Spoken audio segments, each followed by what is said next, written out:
I had discussed most of these concepts here in the previous section. This is the required UCS, which I said you can get using the McCollum failure line, right? So this remains as before. The only new concept is that if you raise P mod, what happens to the minimum hoop stress? Remember, in the equation for the minimum hoop stress, there is a minus delta P. And delta P is P mod minus pulp ratio. So there is minus in front of that. So if you raise P mod, sigma mean goes down. And that's what you see here. So it's now even more negative, right?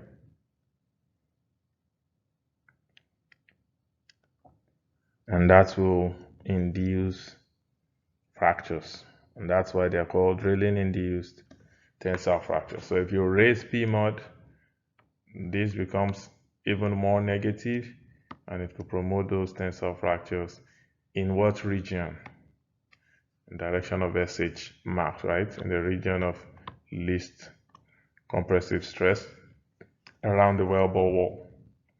And these last two concepts I explained several times over in the previous slide.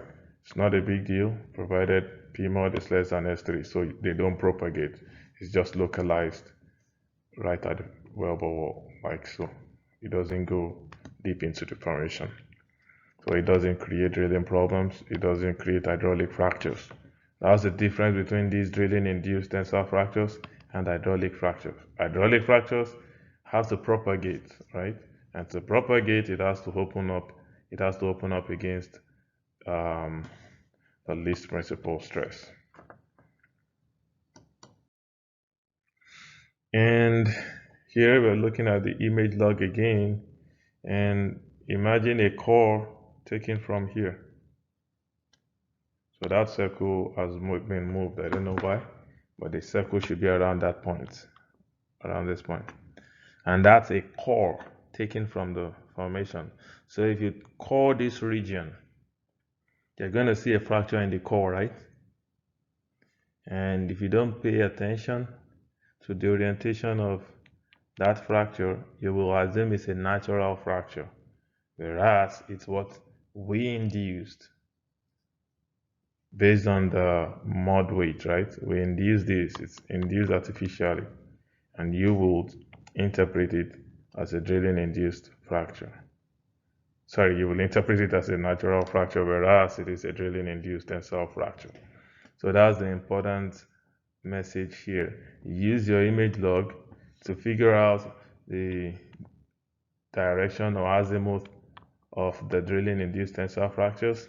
And so if you see fractures in your core, look at the orientation of the core with respect to the orientation of the drilling induced tensile fracture, and if it's the same, you'll treat that data with care, meaning you wouldn't assume that's the orientation of the natural fractures in the system, because this is man-made.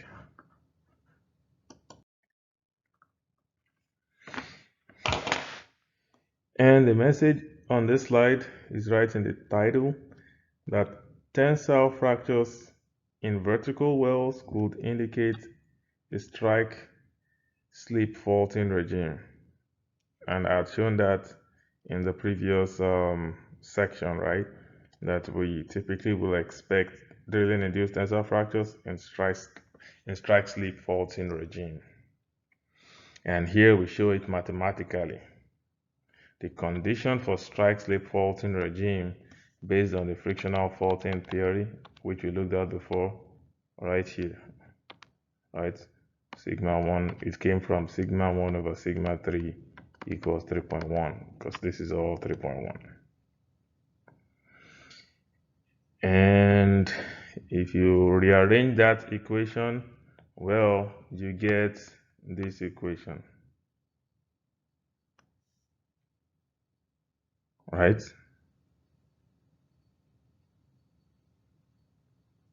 And you can express it as shown here.